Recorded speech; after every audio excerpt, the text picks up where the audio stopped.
Buddy, how's it going? Let me know if you can hear me.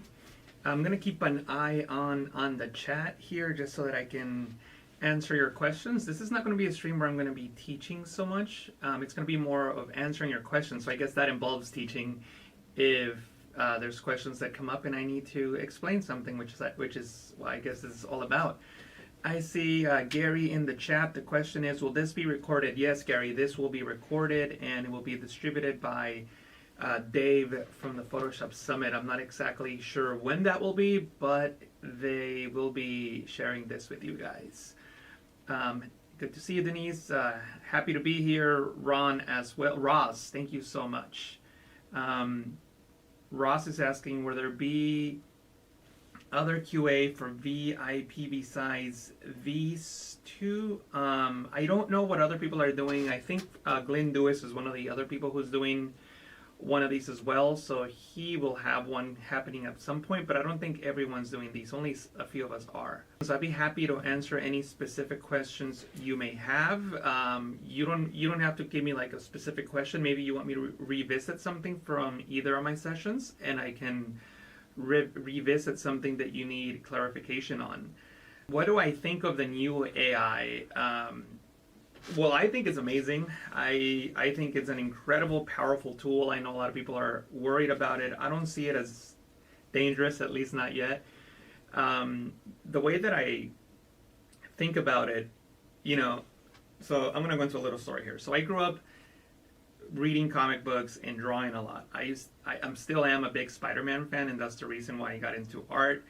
That's the reason why I got into Photoshop. I used to take my scans of my drawings into Photoshop and then, paint over them and try to make them look better using Photoshop.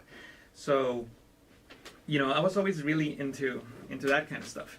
And the way that I see AI is almost as, for those of you that are familiar with the story, it's almost like that radioactive spider that bit Spider-Man and gave him his powers. That's how I see AI.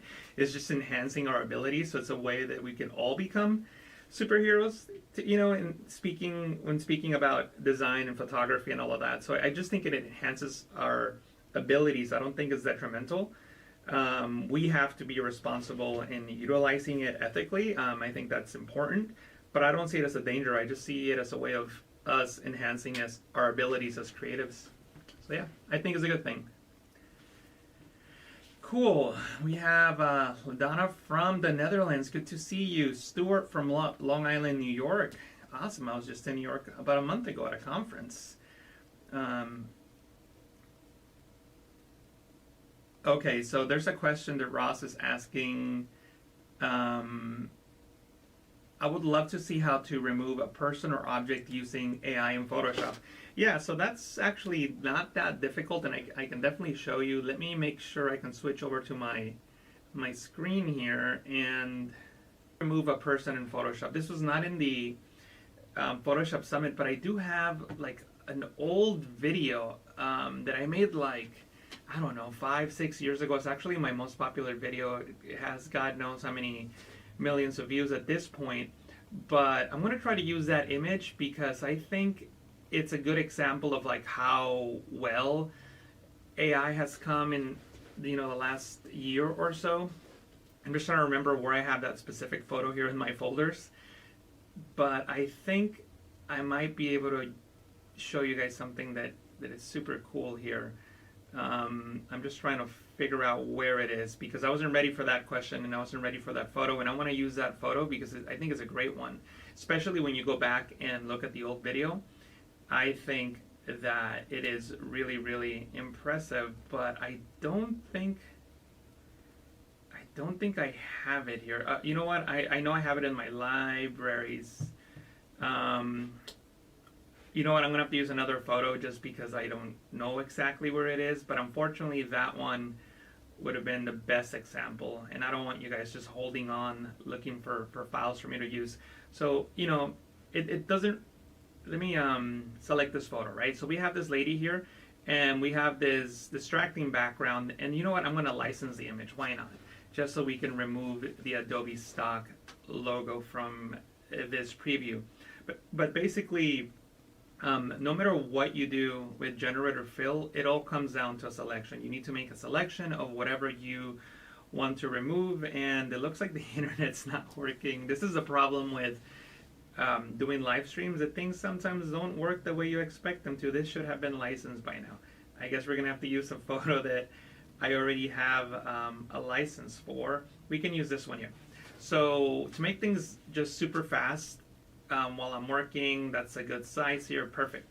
So we have this lady here, right? And like as I was saying, the most important thing about generative AI is the selection that you make, and there's so many ways to make selections in Photoshop. You can use the lasso tool and you can just click and drag to make a selection. In this case, I probably would extend and add the car to the selection, but you can make a selection like so, and there she is.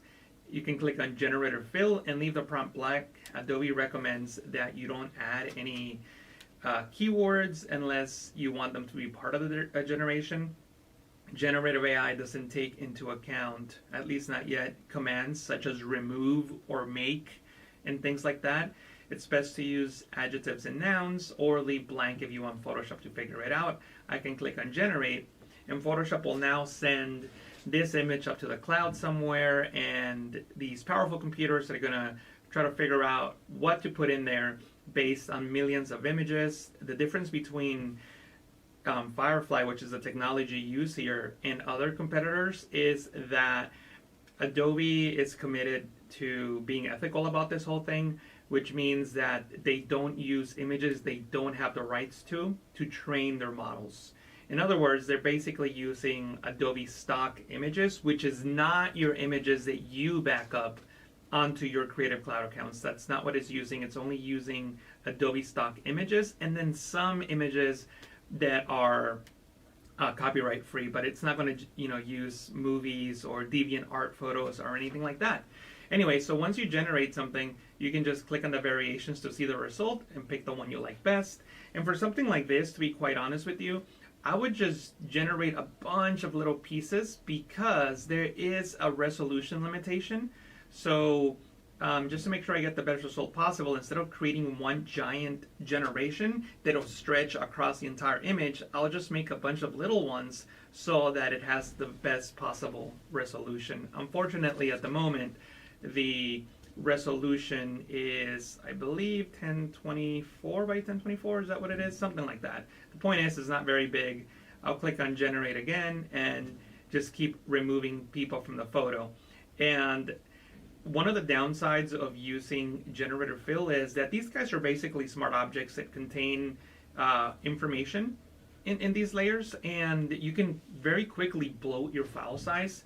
So when doing something like this, I'll pick the generations that I like best, and then I'll just select them all by holding Shift and clicking on all the layers.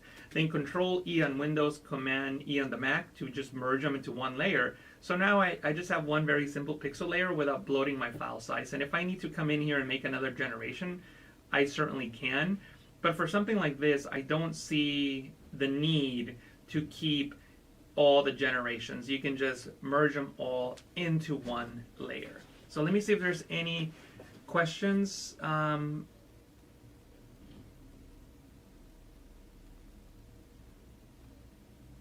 Cool. Yeah, thank you so much for the... I'm glad you liked the transparent bottle example, Marcy. Yeah, it's a good one.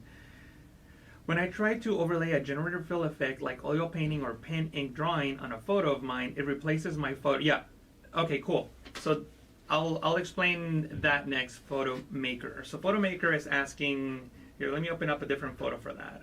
Let's open up. Let's see. We have this guy here, right? This cowboy, and I'm going to go into image size, and I'm just going to make it a lot smaller so that we can work on it and not spend too much time waiting for things to render. So it's just a smaller image. That's a lot smaller than what the original image was.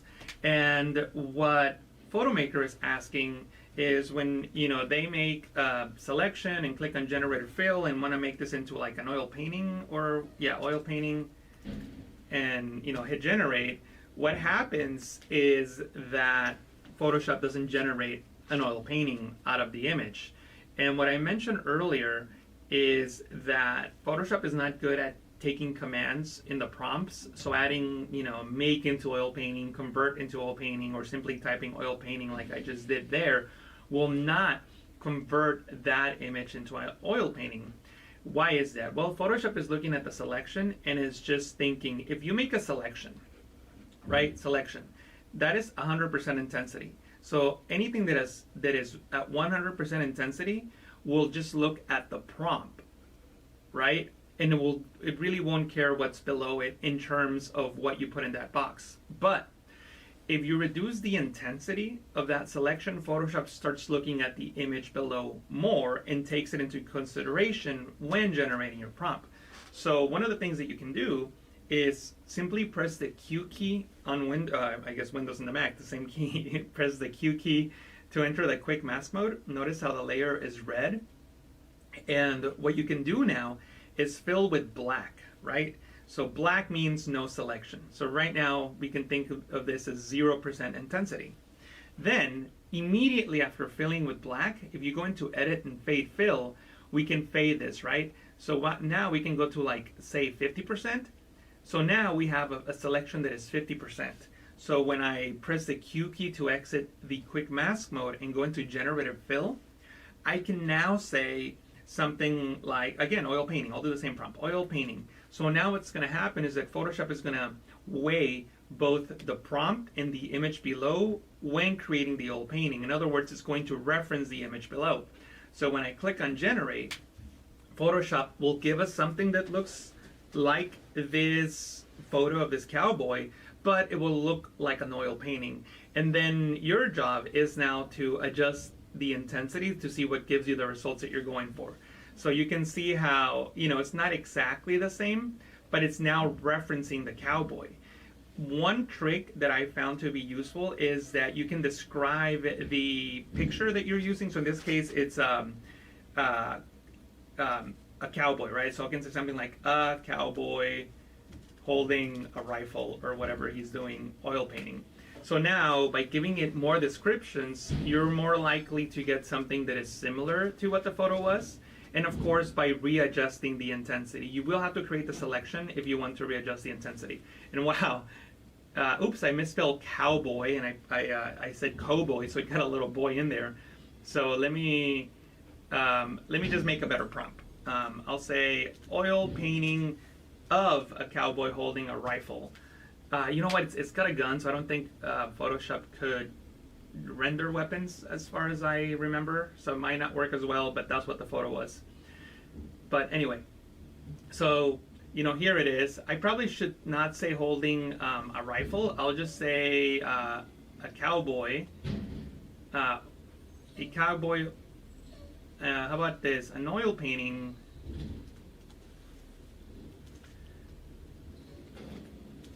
Of a cowboy. There you go, oil painting of a cowboy. And again, I haven't reduced the intensity or increased it, so maybe I can play around with the intensity to try to get a better result, and I'll try that next, just so you can see the difference.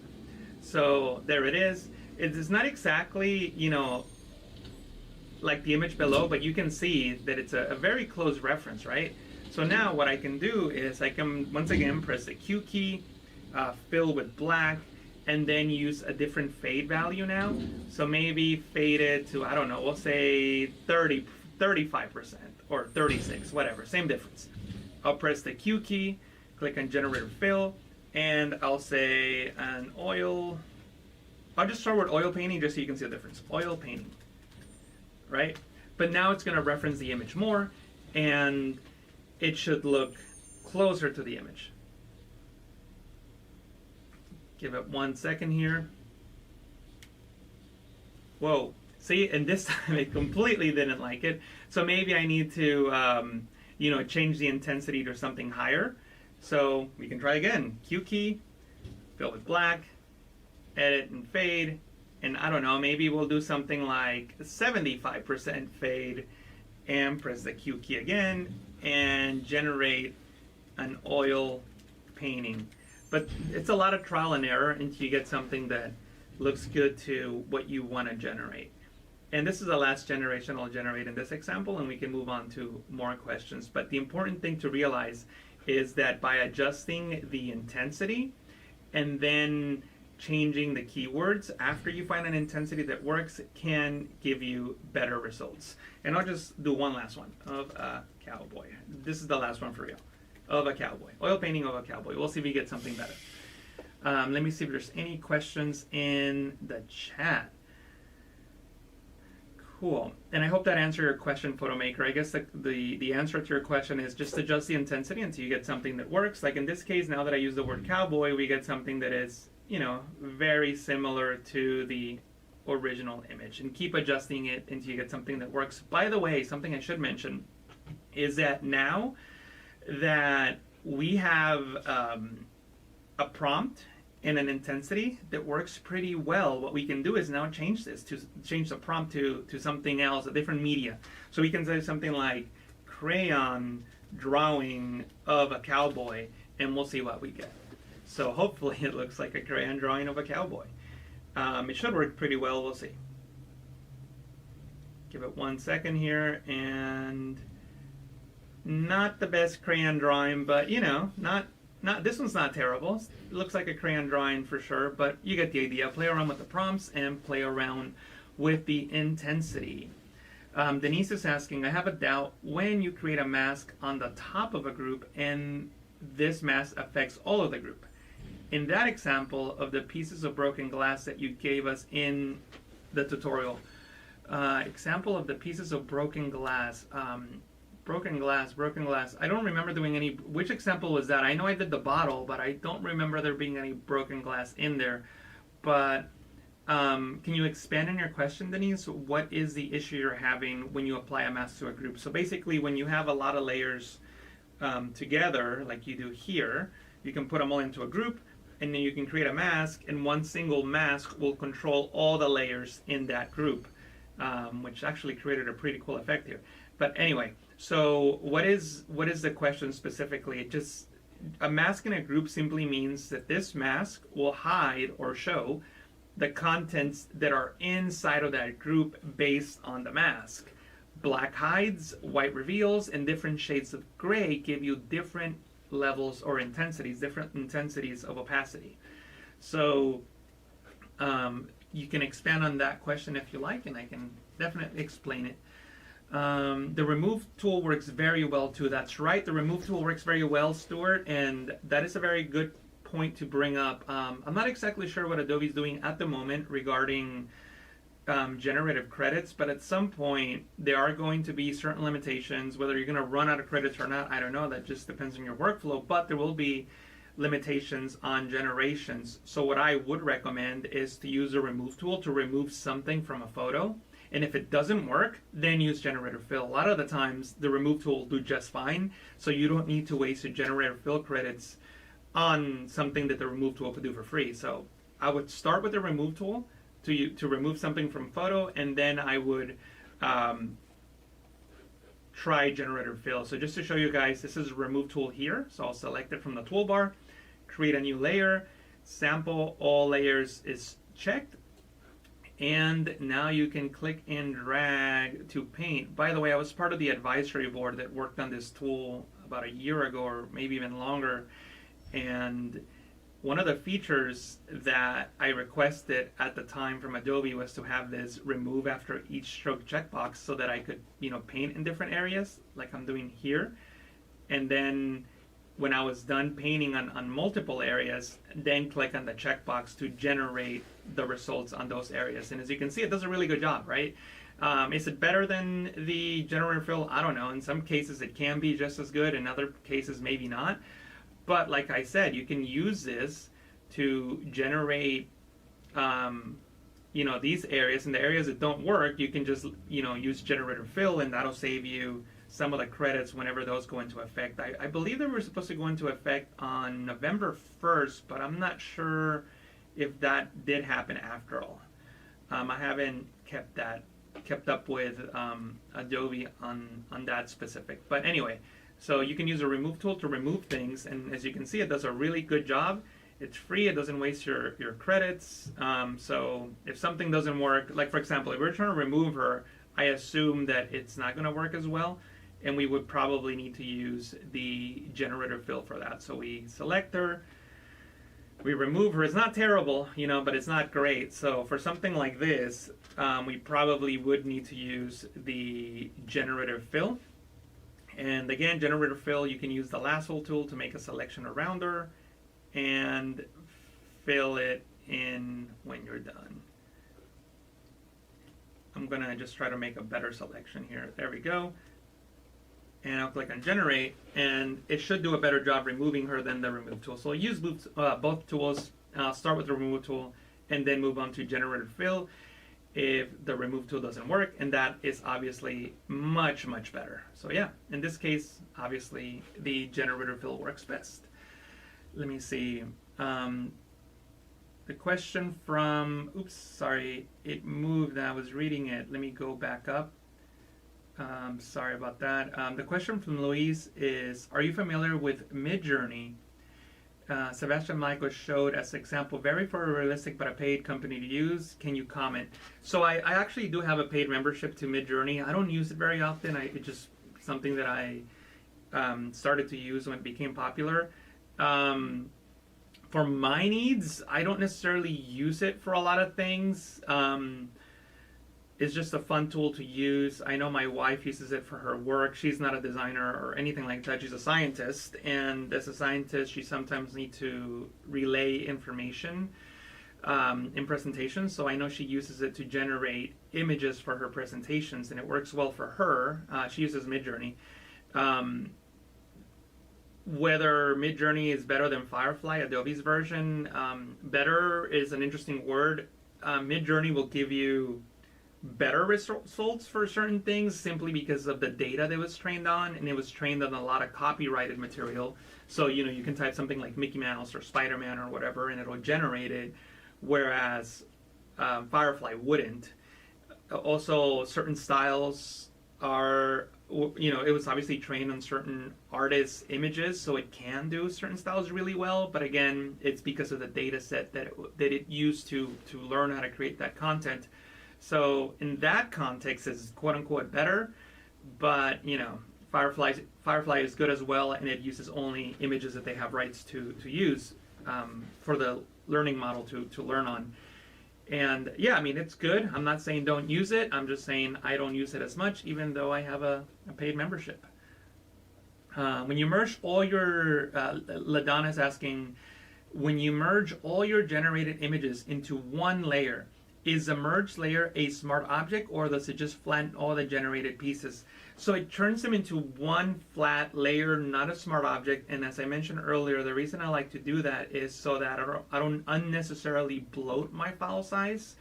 For a situation in specific to this example, where I knew that there's no need to have 4 variations of a street, they all look virtually identical, I don't want to bloat my file size, so I just flatten them.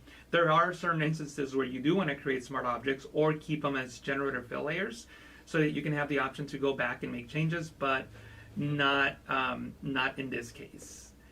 Let me see. Any other questions?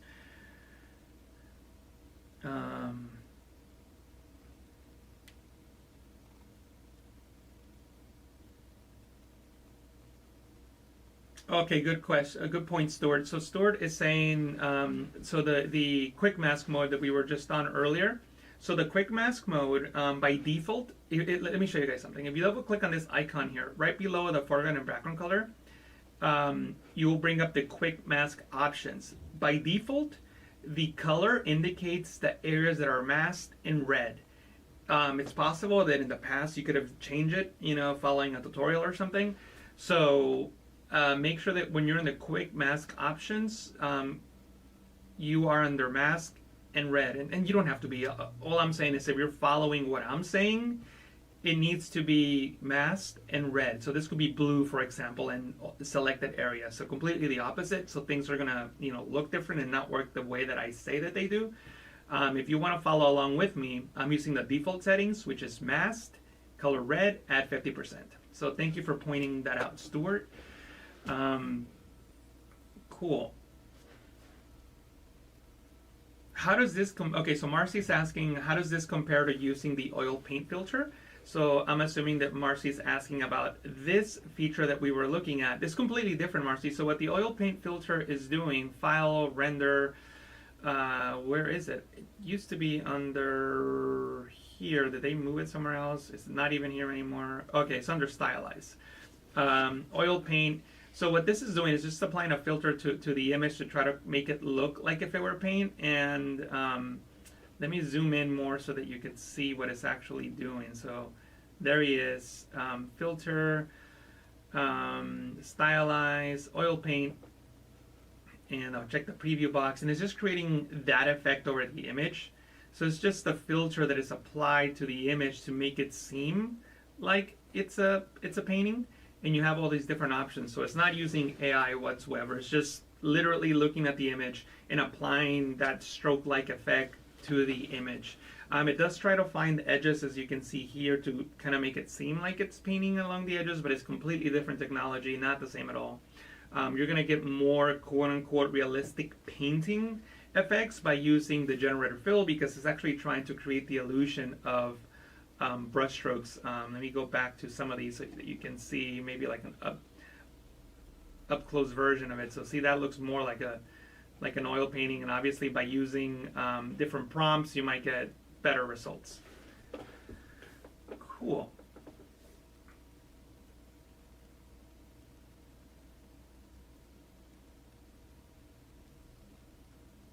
Right. So Photomaker saying that this is generating a different cowboy, not exactly the same thing, and that's true. It's not generating the same thing. But if you wanted to do something like that, like generate here, let me just start from the beginning.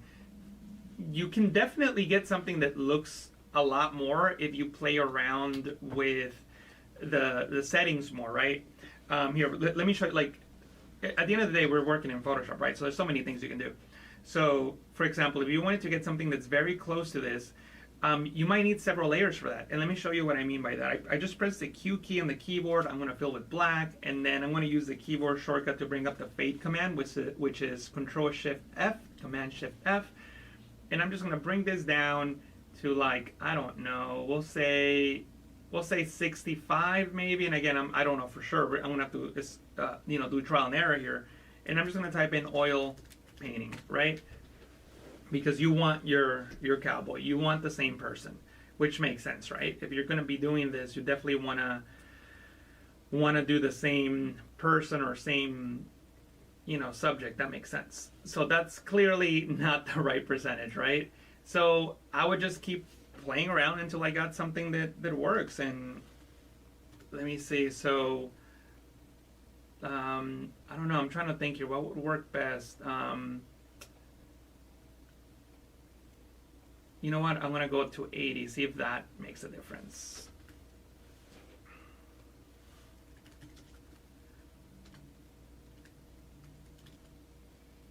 And what I wanted to show you, and hopefully this gives me a good result so I can show you like the other part that I wanted to discuss. But we'll see. I just hope it gives me something that I can work with. That way I don't have to generate something else. All right, this is not the end of the world, but we'll say that this is good enough. What I can do now, actually, you know what? We'll work with this. We'll work with this. So if you wanted to get that same cowboy, what I will now recommend is now making a selection just of the face and just working on the face alone and not really worry about anything else until you get a face that works, right? So if we like the rest of the body, we can now go into the quick mask. Oops, sorry about that. Let me cancel that. Enter the quick mask mode, and this is what you do. You can just fill with black, and then Control-Shift-F to fade, and you can fade this accordingly, and you can see how now that's creating a lower intensity selection. And now you can press Q again, click on Generator Fill, and then just type oil painting. And you can keep generating until you get a face that kind of looks like the face of the person that's there, and adjusting intensities. And I know it's trial and error, and I know it's not perfect, but if you really wanted to make that happen, you can, make those adjustments. In this case, I think I lowered the intensity by a lot, so I would need to increase it. But again, let's just assume that that was the perfect, version of it. I can always now use a layer mask to, blend it into my original painting, right? So there you go. So just using traditional Photoshop tools to kind of make it work. You can just keep painting in. And again, this is Photoshop, right? So then I can come back to the very top here and then maybe even run that same oil paint filter. I don't know, there it is, and then fill it with black and then kind of, bring in some detail to make it look more like the actual person. So just keep, stacking different layers together to try to make it work. So yeah, that's unfortunately how you would do it. It's not perfect yet. Let me see if there's any other questions.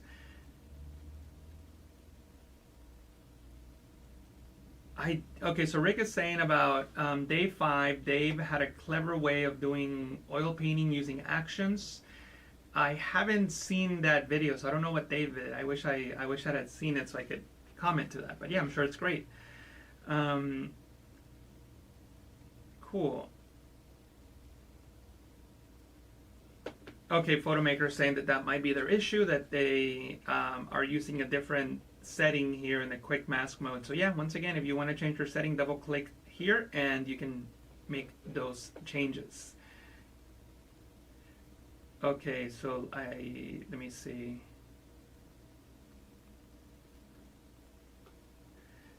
Okay, we're getting some comments here and it completely moved what I was reading, so I gotta find the spot that I was in.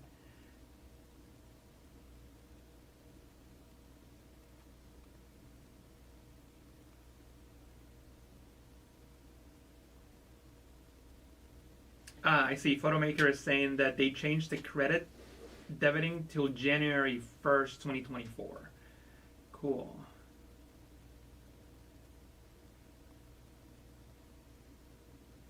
Yeah, Marcy said the same thing. Awesome. Is the resolution better with the remove tool versus generative fill?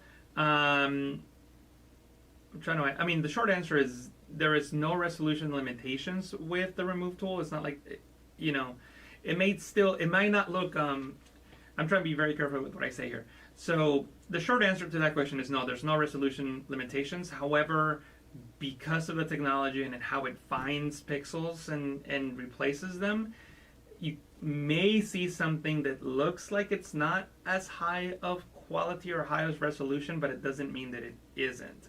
Whereas the generative fill does have resolution limitations. I'm confused. I didn't find any intensity slider in Photoshop. So Thierry, your question, I'm guessing, is referring to what we're discussing now. There is no intensity slider in Photoshop. What Photoshop has is the fade window. So let me show you how the fade window works, and hopefully that'll clear up. So when you do something in Photoshop, like paint, for example, on a layer, immediately after you do that, you cannot do anything else. You have to do it immediately. If you go under Edit and choose Fade, and then the name of like the last action you made, you'll get this window that you can use it to adjust the opacity of that last adjustment, and in some cases adjust the blending mode as well, and you can adjust it any way that you want. So when you make a selection, for example, I'll make a selection here. I'm going to make a selection, right? That's my selection. And you press the Q key on the keyboard, you enter the quick mask mode. And what the quick mask mode does by default is, and let me show you by default, it shows you the masked areas in red. So anything that is red is not selected, and anything that has the original colors is selected. So the quick mask mode here is showing us that this box, this square, is the selection. But I can come in here and paint with black, and I'll paint with black with the brush tool, right? Once I press the Q key again, you'll see that my selection has updated to the pixels that I painted over, right? So Q, to enter the quick mask mode, paint with white, that or black, excuse me, that deselects. Back in that quick mask mode, if I paint with white, that selects, right? You can see how I can paint.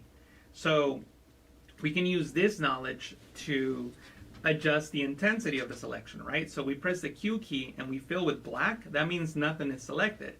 But if we fade the fill to say, I don't know, 43%, that means that this does have a selection, right? This is now selected. So when I press the Q key again, you can see the marching ants around the canvas, and now I can use generative fill to, generate something on top of that. So it's not that there is an intensity slider, it's more that we're using the fade feature as an intensity slider to reduce the intensity of the selection. I hope that made sense. But yeah, there is no intensity slider in Photoshop. And yeah, I just typed in the word drawing and clearly didn't get anything that matches the image below. I guess I needed to adjust the intensity even more.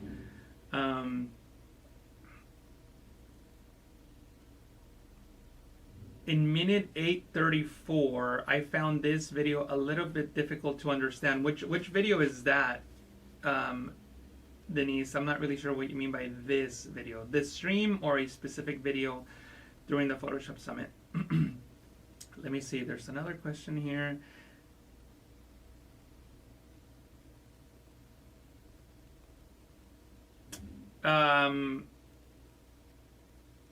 Stephanie is asking about the bottle example.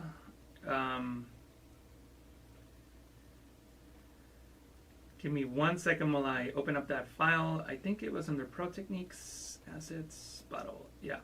So the question was that in this example, I didn't have time to talk about the shadows in the class. I think I said something about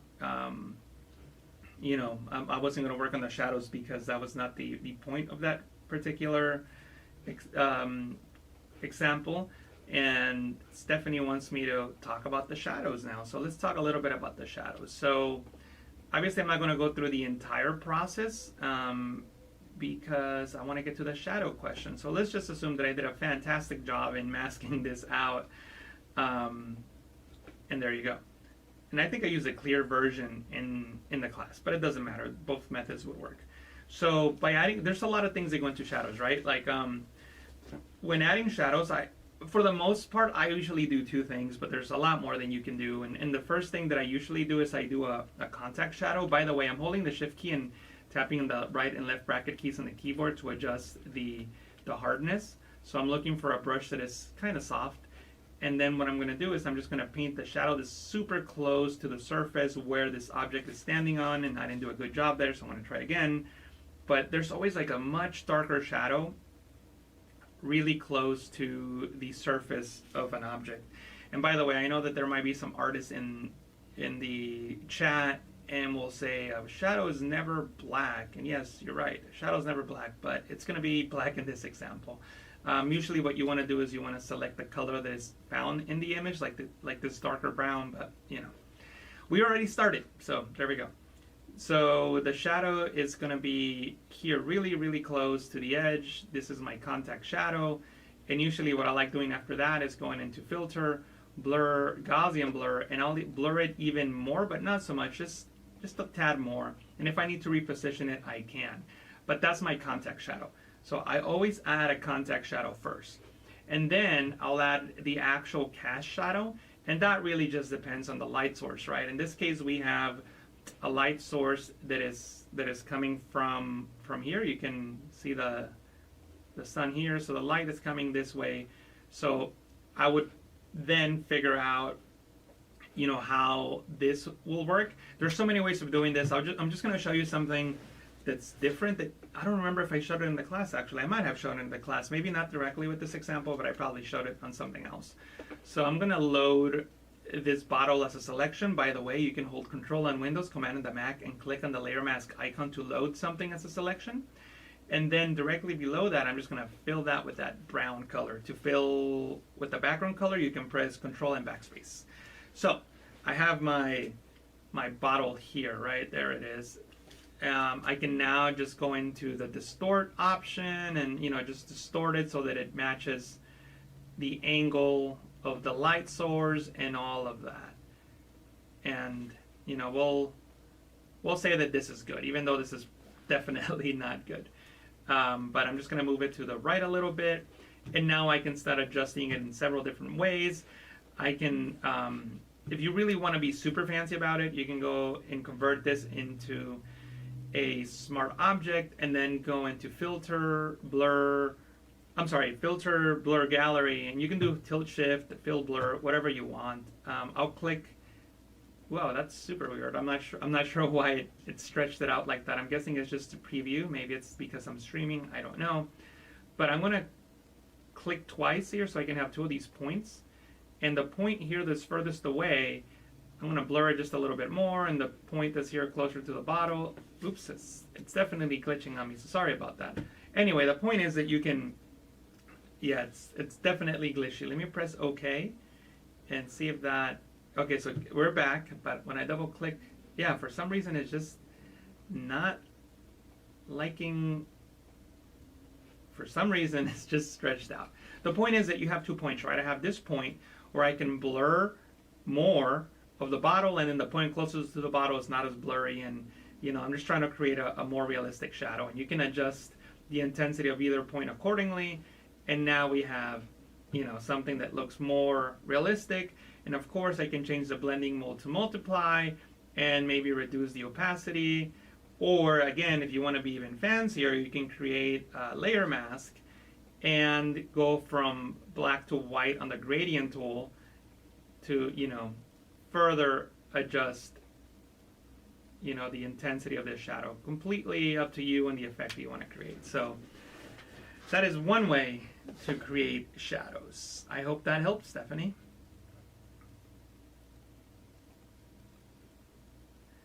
Let me see if there's any other questions.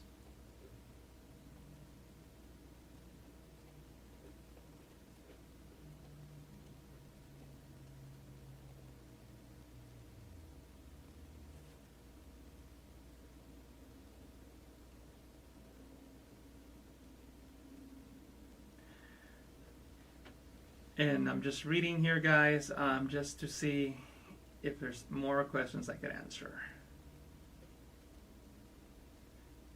Good to see you, Travel Highness. See you soon. Okay, one question. Has anyone experienced problems with the remove tool not working in version 25.1? I saw a lot of complaints, so I'm afraid to update. So I am on Windows 11 PhotoMaker, and I haven't had any issues with it, but the issue may not be Windows 11 related. It might be video card related, so I don't know if there's any specifics. I often recommend, if you have any issues like that, to go to the Photoshop forums, and I'll show you guys what those look like. So if you go into Google and just type in Photoshop forums, excuse me, go to the Photoshop ecosystem in the Adobe community, and these forums are ran by Adobe themselves, and some Adobe engineers go in there and answer questions. So if you have any issues with anything, I would leave a comment here, and like I said, a lot of the times an Adobe engineer or a community expert will answer those questions, and this is a great resource specifically for issues like that where a specific operating system is not working, or a video card related question or something like that, and people are discussing bugs, and again, these are from Adobe engineers, some answers, not all of them, some of them, so it might get you what you want, so make sure you check that out.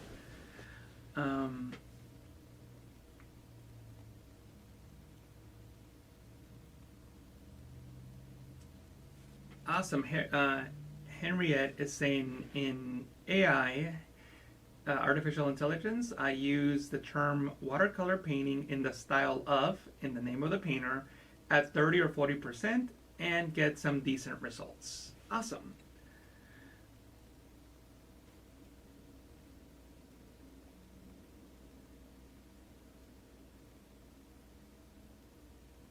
Okay, Marcy's asking, what does the banana tool do? Nothing. It's just something I like to add. So under Edit Toolbar, if you hold the Shift key, Shift and click on Done, it'll add a banana to your toolbar. And to get rid of it, you can hold the Alt key on Windows, Option key on the Mac, and click on Done, and it'll get rid of it. but it's just for fun. I just like having my little banana there. It's just a fun little thing. And if you watch my tutorials, I've been doing it for years now. I don't know, maybe 5 years at this point. Who knows? But it's always there.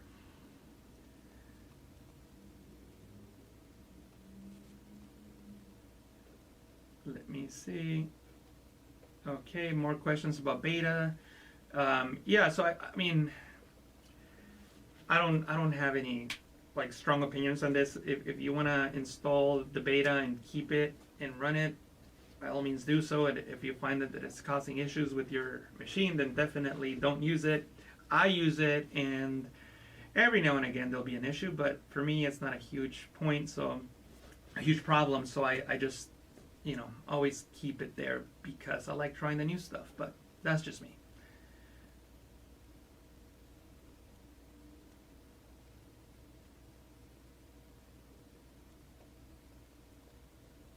And yeah, there's a comment here, and I'm guessing the PhotoMaker made before I showed it, which is you can sample a darker shadow. That's right, as I did there.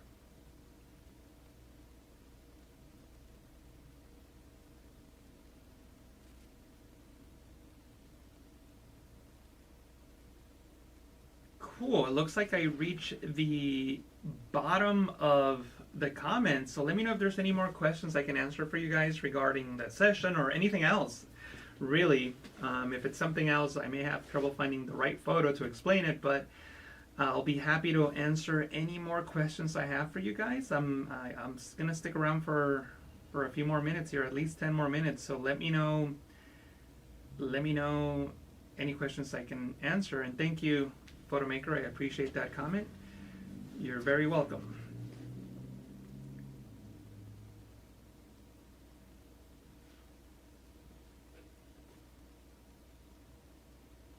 And I'm going to scroll back up just in case I missed a question, but I think I got through all of them.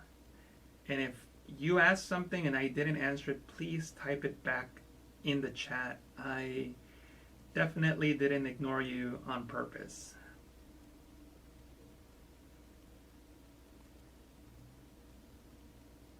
Yeah, you're welcome, Marcy. Lee, you're welcome as well.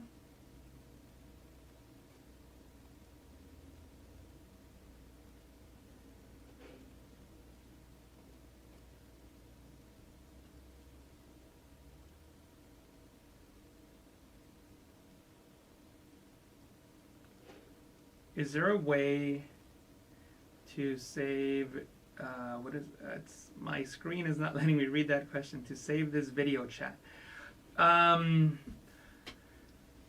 Luis, let me think about that. So this is a private stream, and as long as you have the link, I believe you should be able to see it. I know Dave is going to take the recording, which will not include the chat, and share it with people. So in that case, you wouldn't get the chat. But if you want to see the chat, as long as you have this link, you should be able to access it. So yeah, just keep a link to the video. It's a private video, so like only people with a link will be able to see it. And you can of course share the link, and anybody else could see it, right? But like, I don't know what value would be to them if they didn't get the full videos on the Photoshop Summit. I found that AI noise reduction isn't always available in Camera Raw. Am I missing something? Isn't always available. Rick, there might be something that I don't know, but it should always be available. I don't know. Maybe the AI doesn't recognize what it's seeing and it doesn't generate anything. I'm not really sure why that would happen, but as far as I know, it should always generate something. Is it possible to use the remove tool on a layer but reduce the opacity? Like, yeah, so that's a very good question, Kate. Thank you for asking it. So one of the things I was telling Adobe about when we were working on this tool, when I was advising for them, was it doesn't have one of my favorite features in other tools. So let me open up a photo. Great question, by the way. I like that question. Let's see. I think I have a photo here of like a man I could use. I've used in the past for a similar thing. Let's see here. Where is this guy? Okay, I'm going to have to use somebody else. And I'm trying to find somebody that's a little on the older side or that has some blemishes or wrinkles we can remove. because then it wouldn't be obvious if the person had maybe this gentleman here. Okay, this will work great. So the question, and I'll read it out loud in case I already didn't do that, but that was a very good question.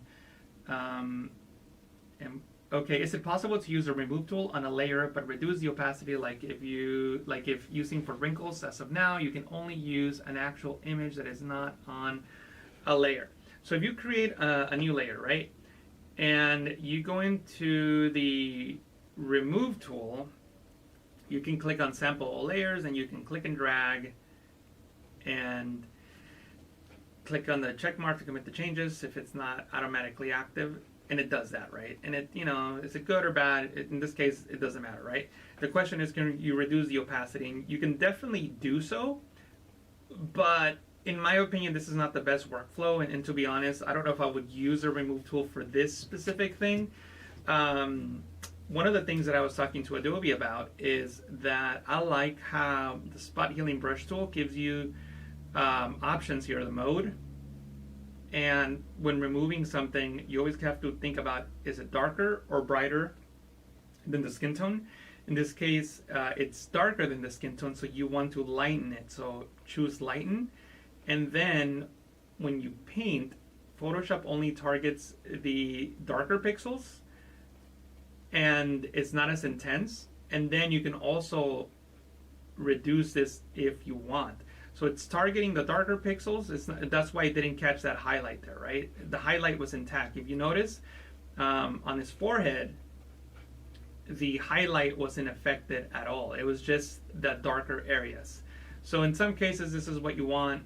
You don't want to completely remove wrinkles. You want to minimize them. I'm in the belief that if it's part of the person's body, you keep it. But sometimes clients want something different, so you do what they say if they're signing the checks.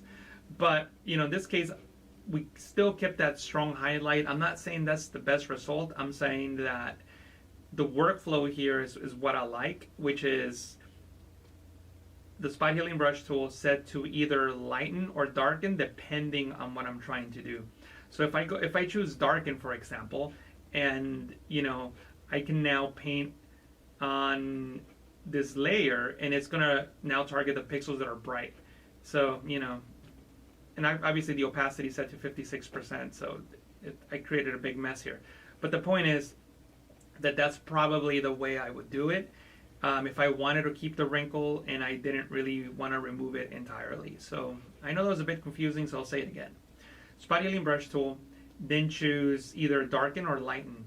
Lighten if the wrinkle or distraction is darker than the skin tone, or darken if it's brighter. So if I choose lighten in this case, I can come in here and maybe target this area here. So see how it just targeted those darker pixels? And this is beneficial because you don't lose a lot of the skin texture. So if we come here to this area, we still keep some of that texture. I think it'll be a good example maybe here on the eyes. We're gonna keep a lot of those highlights there. So see, we reduced some of the darker areas, but we kept those highlights. So we're targeting just the brighter areas. And of course, you can come in here and fine tune the results by, reducing the opacity or whatever you want to do. But the point is that this is a much better way of reducing wrinkles rather than doing something like normal and then just painting over it. And that just, you see that it's not just, it just completely destroys the texture, the skin texture, and introduces other wrinkles. So yeah, that was a very long-winded answer to the remove tool question, but yeah, I prefer using the spot healing brush tool with the modes to remove wrinkles. I did talk to Adobe about having that option here, but they haven't added it yet. Hopefully they will at some point. Who knows? Is it good to know that creative, innovative users like you're helping influence you? Awesome. Thank you so much. I appreciate that, Photomaker. It's just, I appreciate the nice comment. Valerie, this session is being recorded and Dave will send out an email with the recording. Also, if you come back to this link, like where you're watching this now, the video will be there as well. So you have those two options.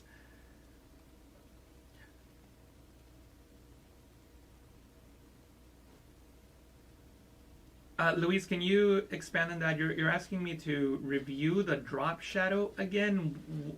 What do you mean? The drop shadow that I showed in the bottle just a moment ago, or something else? Let me know in the chat. What tools have you found to be the most useful when working on your projects? Melissa. The best tool for that specific project, and I know that's such a bad answer, but I'm not a fan of tools or techniques. I'm a fan of results. So whatever gets you the results that you want. Obviously, I have my go-tos that I find work in most often, but that's a very like broad set of tools, right? If we're talking about adjustment layers, I prefer levels and curves. If we're talking about tonal adjustments or color adjustments, maybe Camera Raw. I don't know. It just depends. But you can ask me a specific question, and I'll be glad to answer it.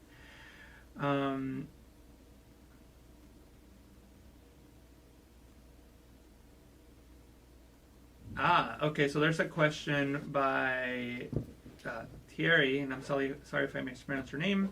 I might have missed your answer, but when do we use Gaussian versus lens blur? Well, I mean they're two very different tools, right? So let's see. Let's find the photo here. This is not going to work because it's already blurry. But I'll try to answer your question here. I'm just trying to figure out where I'm going to find this photo.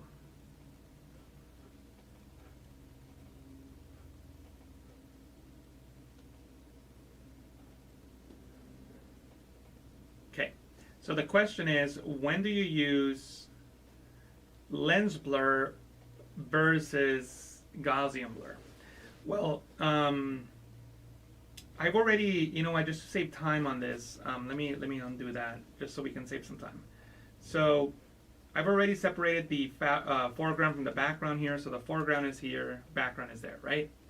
So when do you use Gaussian blur?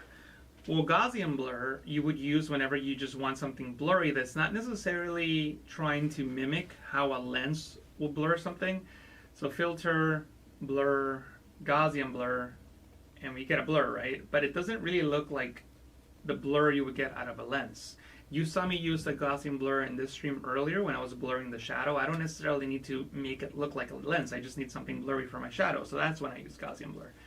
If I wanted to make this look like something that a lens blurred, then I would go into filter. Why am I not seeing it here? Camera Raw filter. And then from here, I can go into the lens blur option and click on apply. And now Photoshop will use AI to determine the depth of the image, and it will create a synthetic depth map and try to guess how a lens will blur the image. And you can increase the blur amount, and I can change what areas are in focus. I can change the type of bokeh by clicking on these icons here and select the one that most resembles the one that I want to create, and I can adjust the boost intensity, and I can press OK when I'm done. And now I have a blurry background that looks somewhat realistic.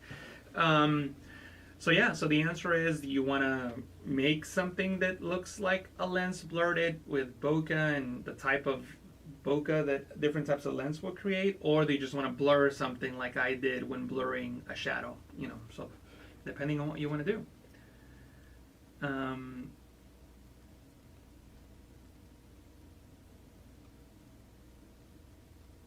Okay, I see what you're saying, Donna, LaDonna. Can you show us how to load legacy shapes? Yes. So when you go into Window and choose Shapes, you are not going to see that. I want to delete it. You're going to see this. For some reason, Adobe decided they were going to hide all the good stuff. And to bring it back, you can click on the flyout menu and choose Legacy Shapes and More. And look at this. You get a ton more shapes, like literally hundreds and hundreds and hundreds and hundreds of shapes. Why did they hide them? I don't know, but they did. Also, if you go into Window and choose Patterns, whoopsie daisy, it made that big old mess, but don't worry. here it is, patterns. Look at that, same thing here, legacy, shapes, and more, right? So delete that group. You'll see basically that by default. Click on the flyout menu and choose legacy, patterns, and more, and look at that. You get a ton more patterns. Why are they hidden? Who knows? That's also true for the brushes. If you click on the flyout menu, you have legacy brushes. You can click on that, and look at this. A ton more legacy brushes here. See that? Look at all those brushes are hiding. So brushes, patterns, shapes. Am I missing one? Let me think. What else am I missing? Oh, gradients, I believe. Yeah, gradients. If you go into the flyout menu, legacy gradients, you get a ton more gradients in there. See that? Let me see. Is there another thing that they're hiding? Gradients. Oh, I believe styles. Yeah, if you click on the flyout menu under styles and choose legacy styles and more, there's a ton more styles in there. Yeah, so for whatever reason, Adobe decided to hide all of those, and that's how you bring them back.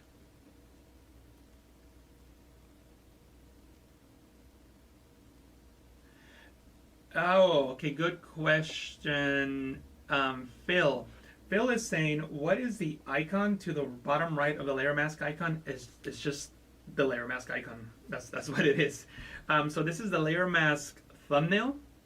And Adobe, in the latest update, decided to add the layer mask icon to the layer mask thumbnail. It's just letting you know what that layer is. Like this icon means smart object.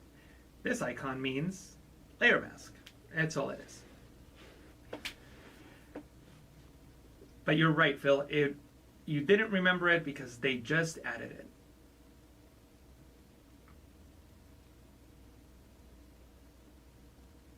Okay. Karen is asking, how can I select a channel and use that as a layer in the image? Sometimes a channel could help for other adjustments like cleaner sky replacements or healing adjustments. Okay, so there's a lot of ways that you could select a channel, and depending on what you want to do is the way that you go about it. So you were talking about sky, so let me see if I have something with the sky here, but it really doesn't matter, right? We'll just go with this hiker here. And if you go into the channels panel, you have the red, green, and blue channel. If for whatever reason you wanted to use this as a layer, what you can do is load it as a selection. You can load something as a selection by holding Control and clicking on the thumbnail there. Or if you want to be super fancy and impress all your friends, you can look at the keyboard shortcut here, and just pressing that keyboard shortcut there would get you to that channel, right? So like Control 3 selects the green channel, Control 3 selects the red channel, Control 4 selects the green channel, and Control 5 selects the blue channel. But if you want to be super cool, you can add the Alt key on Windows, that's the Option key on the Mac, to that shortcut, and it will load the active pixel. So in this case, I press Control, Alt, and the number 5. Command, Option, and the number 5 in the Mac, and it loads that channel as a selection. Then you can click on RGB, go back into this image, create a new layer, and you can fill with whatever color you want. So maybe you can fill with white, and then create a new layer below that, and you can fill with black, and you can either merge these or not, up to you, but now you have that channel as a layer. And I think that's what your question was. So if that's what your question was, that's how you get it as a layer. Let me see. Ooh, good question, Rick. Any word on when the parametric filters will be available in the full version of Photoshop, not beta? Rick, I don't know, but with the Creative Cloud, Adobe just rolls out updates whenever, so I would expect less than a year. I don't think they'll keep him in beta for a year, but I don't know. I would expect maybe mid 2024 if I had to put money on it. Yes, Louise, you were talking about the drop shadow, but yes, the video will be available. And no worries, I'm a slow learner myself.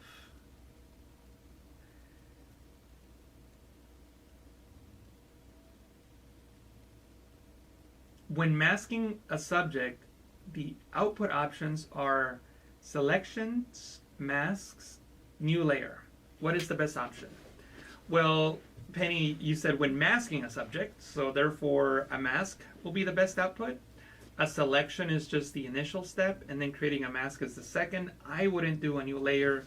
The reason I wouldn't do a new layer is because if I, you know, select my subject, and it'll take a second here, I can, mask it out, but I can always bring back the pixels that I hid, right? It didn't do that good of a job here in the hand, so I can always paint with white to bring those pixels back.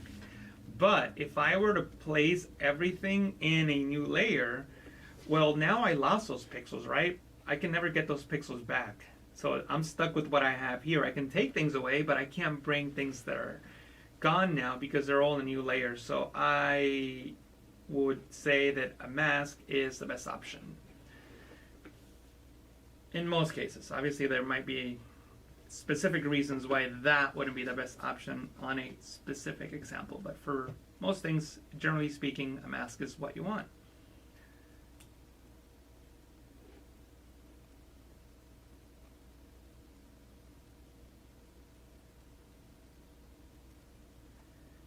Cool. All right, everybody. 10 minutes over time here, but if there's any more questions, I'd be happy to answer them. If not, then it was great seeing everybody here today. Thank you so much for joining me, and also thank you so much for purchasing the Photoshop Summit 5's VIP pass. I hope you guys enjoy the sessions. I didn't get to see anyone's sessions yet. I usually watch them, way after they were recorded or published. But, I know, generally speaking, everyone's amazing. Lisa Carnan has a good section. I actually talk to Lisa often. She and I work together all the time, not in training, but working with movie posters. Actually, she and I are going to be working on a movie poster tomorrow for CBS. I can't say what that is yet, but I'm sure I'll post it online when it's done. But yeah, I talk to Lisa often, so I was talking about her sessions at the Photoshop Summit, and it sounds like she has some awesome, awesome classes. Cool.